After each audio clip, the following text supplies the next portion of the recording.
26 വർഷത്തെ വിശ്വാസം, ലക്ഷക്കണക്കിന് സന്തോഷകരമായ ദാമ്പത്യങ്ങൾ. കല്യാണം എന്നാൽ കേരള മാട്രിമോണി തന്നെ.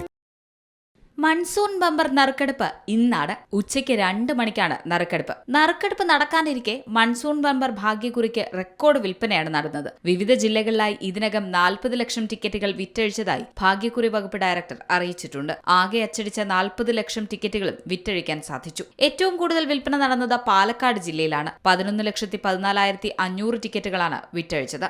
വിൽപ്പനയിൽ തൃശൂർ 2ാം സ്ഥാനത്തും തിരുവനന്തപുരം 3ാം സ്ഥാനത്തുമാണ്. മലപ്പുറം ജില്ലയിലാണ് ഏറ്റവും കുറവ് വിൽപ്പന നടന്നത്, 1,29,000. കഴിഞ്ഞ വർഷത്തെ മൺസൂൺ ബമ്പറിൽ 33 ലക്ഷം ടിക്കറ്റുകളാണ് സംസ്ഥാനത്താകെ വിറ്റഴിക്കപ്പെട്ടത്.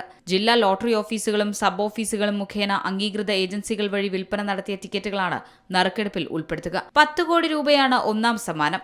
2ാം സമ്മാനം 10 ലക്ഷവും 3ാം സമ്മാനം 5 ലക്ഷവും 4ാം സമ്മാനം 3 ലക്ഷവും വീതമാണ്. കൂടാതെ 5,000, 1,000, 500, 250 വീതം രൂപയുടെ നിരവധി സമ്മാനങ്ങളുമുണ്ട്. കേരള സംസ്ഥാന ലോട്ടറിയുടെ പേരിൽ പ്രവർത്തിക്കുന്ന വ്യാജ വെബ്സൈറ്റുകളിൽ ടിക്കറ്റ് ബുക്ക് ചെയ്യുകയോ പണമടയ്ക്കുകയോ ചെയ്യരുത്.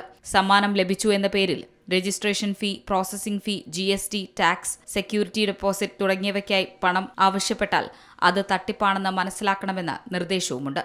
Bank account number, debit, credit card വിവരങ്ങൾ, OTP, UPI pin, Aadhaar number തുടങ്ങിയ വിവരങ്ങൾ അപരിചിതരുമായി പങ്കുവയ്ക്കരുത്.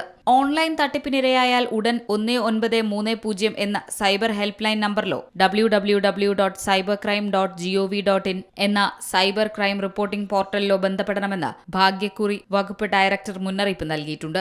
C Malayalam news, Thiruvananthapuram. ഏറ്റവും പുതിയ വാർത്തകളും വിശേഷങ്ങളും വിരൽ തുമ്പിലറിയാൻ സി മലയാളം ന്യൂസ് എല്ലാ ഡിജിറ്റൽ പ്ലാറ്റ്ഫോമുകളിലും ലഭ്യം.